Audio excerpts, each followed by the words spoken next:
Sometimes, freedom shows up when you least expect it, wearing the face of someone you thought was gone forever. The backyard was full of laughter, soft music, and the smell of grilled food. String lights hung above, glowing gently as the sun set over suburban Atlanta. Well-dressed guests chatted, held drinks, and smiled for pictures. Everything looked perfect. Nia Taylor stood near the food table, holding a glass of lemonade. She looked beautiful, hair curled, dress neat, smile polite, but her eyes were tired. She nodded along as two women talked about their children's schools, but she wasn't really listening. She was somewhere else in her mind. Then she saw him. Across the yard, standing near the edge of the crowd, was a man she hadn't seen in over 12 years. Tall, with kind eyes and a familiar face. Isaiah, her big brother. Nia dropped her glass. It shattered on the patio, but she didn't care. Her heart raced as she stepped forward. "Isaiah," she whispered. He smiled and opened his arms. She ran to him and hugged him tight. Tears ran down her cheeks. For a moment, it was like they were the only two people there. Then, "What the hell is this?" Marcus, Nia's husband. He walked over fast, anger written all over his face. He wore a nice suit and shiny shoes, but his voice was loud and harsh.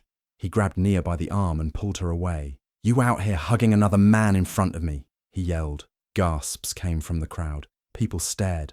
The music kept playing, but everything else had stopped. Nia tried to speak. "Marcus, this is my brother. Isaiah." Marcus didn't care. He looked around at the guests, saw their faces, and got even more upset. His pride was hurt. He let go of Nia's arm roughly and walked back into the house, slamming the door behind him. Silence. Isaiah looked at Nia, confused and worried. Nia stood still, holding her arm where Marcus had grabbed her. A small bruise was already starting to show. She looked down, then reached into her purse and touched something she hadn't in a long, long time. Once a bubbly social worker, Nia Taylor was now a quiet, shadow-like woman. She used to smile easily. She loved helping people, especially children. Her friends used to say she lit up any room she walked into, but that was before the silence, before the fear, before Marcus. Nia met Marcus Taylor in college. He was smart, confident, and had a smile that made everyone pay attention. He said all the right things, made her feel special. He called her his queen. When he asked her to marry him right after graduation, she said yes, without thinking twice. At first, their marriage seemed perfect. He had big dreams and soon started a real estate business. Nia supported him while working as a social worker. Marcus worked hard, dressed well, and made friends easily. At church, people called him Brother Marcus and praised him for being a kind, successful man. He hosted church dinners, helped with youth programs, and always had a Bible verse ready. But behind closed doors, Marcus was someone else. He didn't hit her, not with fists, but his words hurt in ways no one could see. He controlled how she dressed, who she talked to, and where she went. He checked her phone and told her what friends were a bad influence. Over time, Nia stopped arguing. She stopped laughing. She stopped being herself. He didn't yell often, but when he did, it was sharp and cruel. He would say things like, "You're lucky I put up with you," or "You wouldn't last a day without me." When Nia cried or asked for space, he told her she was being dramatic, ungrateful, or not praying hard enough. When she mentioned therapy, he laughed. "What you need is the word, not a shrink," he said. Nia tried to believe him. She prayed more. She stayed quiet. She smiled when people were looking. But Shayla, her best friend, noticed. Shayla had known Nia since high school. She could tell something was wrong. Nia didn't come around as much. When she did, she wore long sleeves, even in summer. Shayla once saw a small bruise on her wrist and gently asked about it. Nia quickly said she bumped into a door, but her eyes told a different story. Nia's past hadn't been easy either. She and her older brother Isaiah grew up in a small, cramped apartment.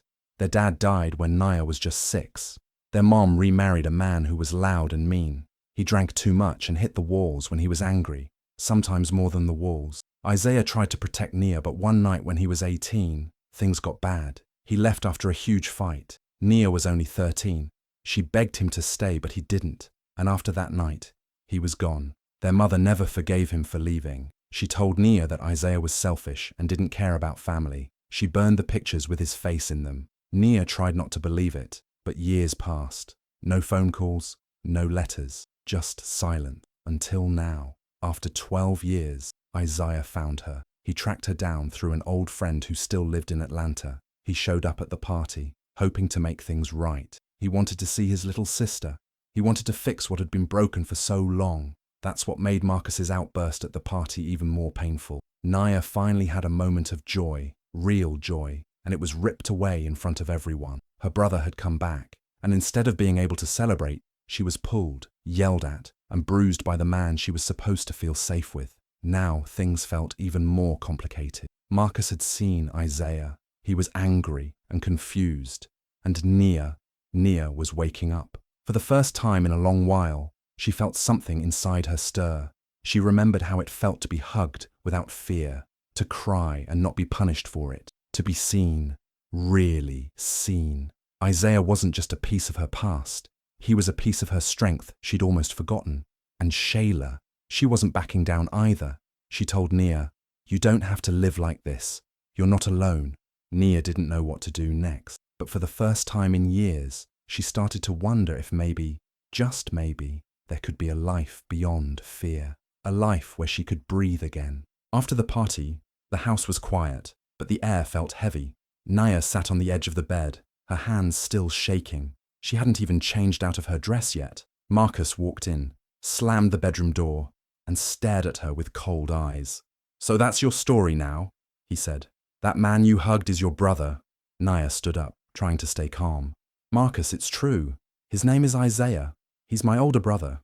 I haven't seen him in 12 years. Marcus laughed, but there was no humor in it. "That's convenient. You never mentioned a brother before. I didn't think I'd ever see him again," she said quietly. "He left when I was a kid. My mom told me never to bring him up." "Lies," Marcus snapped. "You made me look like a fool, hugging some man in front of everybody." I was surprised. I didn't know he was coming. It wasn't... Before she could finish, Marcus reached for her phone. "Let me see those photos then. Let's see this so-called brother." Nia quickly unlocked her phone and opened an old album. There were pictures of her and Isaiah as kids, one of them on a swing set, another in front of a tiny Christmas tree. She held the phone out, hoping he'd believe her. But instead of looking, Marcus grabbed it and threw it hard against the wall. The screen shattered. Nia gasped. "Marcus! That was my phone!" He stepped closer, his voice low and sharp. "Don't ever embarrass me like that again." Nia didn't answer. She picked up what was left of her phone and walked out of the room. That night, she slept on the couch, curled up with a blanket, tears soaking the pillow. The next morning, Marcus stood in the kitchen, eating toast like nothing happened. "You need to apologize to me," he said without looking up. "You made me look weak. Fix it." Nia said nothing. She just nodded, though every part of her felt broken. That night, after Marcus went to a late meeting, Nia slipped out of the house. She used a rideshare app on her old tablet to get to a quiet coffee shop on the edge of town. Isaiah was waiting for her at a back table. He stood when he saw her and gave her a gentle hug. "Are you okay?" Nia sat down, her eyes tired. Not really. They ordered tea, and for a while, just sat in silence. Then, Nia finally spoke. "I don't even remember what it's like to feel safe in my own home," she said, her voice cracking. "Every day, I feel smaller, like I'm disappearing." Isaiah's face tightened with emotion. "You don't have to stay there, Nia. You're not trapped. I can help you." "It's not that simple," she whispered. "People look up to Marcus. No one would believe me, and I don't even know where to start." Isaiah reached into his coat and pulled out an envelope. He slid it across the table. "What's this?" Nia asked. "Inside is the card of a good lawyer," he said, "and a check. It's not much, but enough to get you started, if you decide to leave." Nia stared at the envelope. Her hands trembled. "I'm not telling you what to do," Isaiah said, "but I'm here now. I won't leave you again." She nodded slowly, tears welling up in her eyes. For the first time in years, Nia began to imagine a different kind of life. A life without Marcus. A life where she didn't feel afraid, where she could breathe again. She didn't have all the answers yet, but for the first time, she had a choice. And that was the beginning. Marcus was changing, and not for the better. He became more controlling by the day. "I want you to quit your job," he told Nia one morning over breakfast. Nia looked up from her tea. Why? You don't need to work. I take care of everything, he said. And I don't like you around other people. But it's only part-time. I said quit, Nia. I'm not asking. That same week, Marcus installed new security cameras all around the house. He didn't ask her about it. He just did it. For safety, he said. But Nia knew the truth. He wanted to watch her, control her. Nia felt like a prisoner in her own home. So she found a small way to fight back. She bought a cheap burner phone and hid it in an old shoebox in the back of her closet. It was the only way she could safely talk to Isaiah and Shayla. Late at night, while Marcus snored beside her, Nia would quietly text them from the bathroom, heart pounding every time the floor creaked. One night, Nia had a dream. No, a memory. She was back on their honeymoon, walking by the beach. At first, everything had seemed perfect, but then she remembered how Marcus got angry when a waiter smiled at her. Later that night, he told her she was too friendly and that people would think she was easy. He didn't yell, he didn't hit, but he made her cry. And then he said she was too sensitive. That was the first time she felt something was wrong, but she had brushed it off, thinking maybe she was just tired or overwhelmed. Now she knew better. Isaiah, meanwhile, had started digging into Marcus's past. He was worried. Something didn't sit right with him. He made a few calls, searched old records, and what he found shocked him. Years ago, before Nia, Marcus had been engaged to another woman. Her name was Camille. Their relationship ended suddenly, and she filed a restraining order against him. The report said Marcus had shown signs of controlling behavior, and she feared for her safety. Isaiah was furious. He called Nia. You need to know this, he said, and told her everything. Nia felt sick. She had never heard about Camille. Marcus never talked about old relationships. Now it made sense. Shayla had had enough too. One day she saw Marcus at the grocery store. He was alone, checking out some items. She walked right up to him. If you touch her again, she said quietly but firmly, you'll see what happens. Marcus turned and gave her a fake smile. I don't know what you're talking about. Don't play games. I know what kind of man you are, and so does God. He didn't respond. He just picked up his bag and walked away. But Shayla could see it. He was rattled. At home, Nia felt torn apart inside. At church, people praised Marcus. They told her how lucky she was to have such a strong husband. Women smiled and asked when she and Marcus would host another Bible study night. Nia smiled back, but it felt fake. Her heart ached. She didn't want to ruin his image. She didn't want to disappoint her church. She didn't want to feel like a failure. But she also didn't want to live in fear anymore. She thought about Isaiah's words, Shayla's warning, Camille's restraining order. She thought about her younger self, the girl who had big dreams, who wanted to help people, who used to dance around the house singing off-key. Where had that girl gone? Then came the breaking point. One evening, Nia was cooking dinner. She was humming softly to herself, lost in thought. Marcus came in, asking where she had been earlier in the day. I went to the store, she said. With who? Alone. He didn't believe her. He walked over fast and grabbed her wrist hard. I don't like being lied to, he said through clenched teeth. But Nia didn't cry this time. She didn't pull away. She just stared at him. Her eyes said everything. Marcus let go, almost confused by her silence. Later that night, when the house was dark and quiet, Nia sat at her desk. She turned on her laptop. She went to the folder where she had saved the divorce papers Isaiah had sent her. She printed them. She signed her name. Her hands didn't shake. She felt fear, yes, but she also felt something else. Strength. Nia didn't know what tomorrow would bring. She didn't know how people would react, but she knew one thing for sure. She was done living in a cage. And for the first time in years, she could almost hear her own heartbeat again. It was saying, keep going. Nia set the dinner table carefully. She placed candles in the center, just like she used to when she and Marcus first started dating. The lights were low. Soft music played in the background. Everything looked peaceful. When Marcus walked in, he paused. What's all this? Dinner? Nia said with a soft smile. Just us. He looked around, a bit suspicious. What's the occasion? No reason, she replied. Just wanted to do something nice. Marcus slowly relaxed. He sat down and Nia served him his favorite meal. Grilled salmon, mashed potatoes, and green beans. They ate in silence at first, and then Marcus began to talk. He even laughed a little. It had been a long time since he seemed this calm. You look beautiful tonight, he said. Thank you, Nia said, still smiling. but inside, her heart was racing. Halfway through the meal, Nia stood up, walked to the kitchen counter, and picked up a folder. She came back and placed it gently on the table in front of Marcus. He looked at it, confused. "What's this?" She sat down across from him and met his eyes. "Divorce papers," she said. "I'm done, Marcus." Everything went quiet. Then, in a flash, Marcus stood up, knocking over his chair. He grabbed his wine glass and threw it across the room. It shattered against the wall. "You think you can leave me?" he shouted. "After everything I've done for you." Nia didn't move. She didn't cry. She reached into her pocket, pulled out her phone and pressed a button. The screen lit up. She was recording. "Go ahead," she said calmly. "Say that again." Marcus stared at the phone, shocked. His face turned red. He opened his mouth to yell again, but then closed it. He saw something new in her eyes.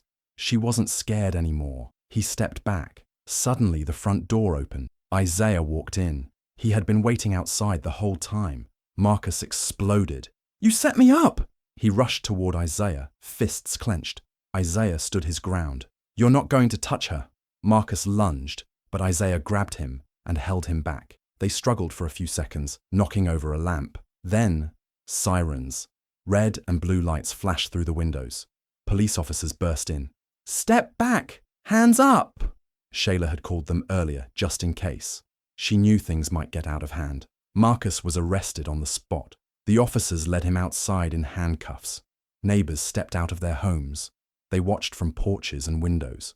People whispered. Cameras came out. The perfect image of Marcus Taylor, the respected businessman, church leader, good husband, was beginning to fall apart. Inside, Nia stood with her arms crossed, breathing deeply. Her heart was still beating fast, but she didn't feel fear. She felt something else. Power. Isaiah walked over and gently touched her shoulder. "You okay?" She nodded. "I'm better than I've been in years." They both looked at the broken wine glass on the floor. Nia smiled faintly. "It's just glass," she said. "It can be cleaned up." So could her life. And this time, she would be the one to rebuild it. Weeks later, Nia moved into a small apartment on the quiet side of town. It wasn't fancy. The walls were plain and the furniture was simple, but it was hers. There was no shouting, no fear, no cameras watching her every move. It was peaceful. Each morning, she opened the windows and let the sunlight in. She made her own tea. She listened to music she loved. For the first time in a long while, she felt free to breathe. Soon after, Nia joined a group therapy class for women who had been through abuse. At first, she was nervous to speak. She just sat and listened, but after a few sessions, she shared her story. The women listened with kind eyes and open hearts. Some cried, some hugged her after. She wasn't alone. Isaiah stayed close. He helped her move and checked on her often. One day, he surprised her by reconnecting her with a few old friends from her social work days. They met for coffee, and Nia laughed more in that one afternoon than she had in years. Shayla visited often too. They talked, watched movies, and made new memories. Their friendship grew even deeper. Meanwhile, Marcus tried to call. He sent messages, emails, even had someone bring a note to her door. Nia didn't answer. She had blocked him from everything. One afternoon, Nia met with a lawyer Isaiah had introduced her to. The lawyer was kind and listened carefully. She told Nia more about emotional abuse laws, how it wasn't just bruises that made something abuse. Control, fear, isolation, those were real forms of harm too. Nia nodded, soaking it all in. She felt angry for what she had been through, but stronger knowing she now had rights and support. A few weeks later, Nia was invited to speak at a small community event for survivors. She stood on a small stage, looking at the faces of women, young and old, watching her. She held the microphone with steady hands. "I used to think that surviving meant staying," she said, "that if I could just be quiet enough, patient enough, kind enough, I could make things better." She paused. "But I was wrong.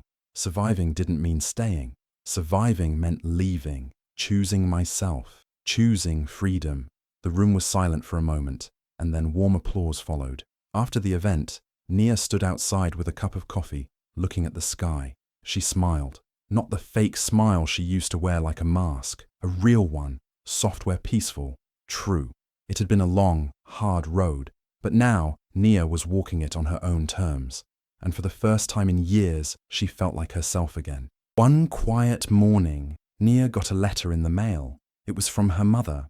Inside the envelope was an old piece of paper, worn, a little faded, but still easy to read. It was a poem, her own handwriting. She had written it when she was in high school and forgotten all about it. Her mom found it in her old room while cleaning and thought Nia might want to see it. Nia sat down by the window and slowly read the words out loud to herself. One day I'll be free. One day I'll breathe, and I won't need permission just to be me. She stopped reading. Her eyes filled with tears. But they weren't tears of pain this time. They were tears of peace. She smiled through them, holding the poem close to her chest. That younger version of her, so full of hope, had no idea how hard the road ahead would be. But now, that dream was real. She stood up and walked to her small balcony. The morning sun was rising, painting the sky in soft orange and gold. A gentle breeze moved through the trees. Nia closed her eyes for a moment and took a deep breath. No one was yelling. No one was watching her. She was alone, but not lonely. She was free. She opened her eyes, looked out at the world, and whispered to herself, "This is what freedom feels like." Fade out. Thank you for watching. If you enjoyed this video, please like, share, and subscribe for more content. Leave a comment below to let us know your thoughts. Your support means a lot, and we look forward to seeing you in the next video.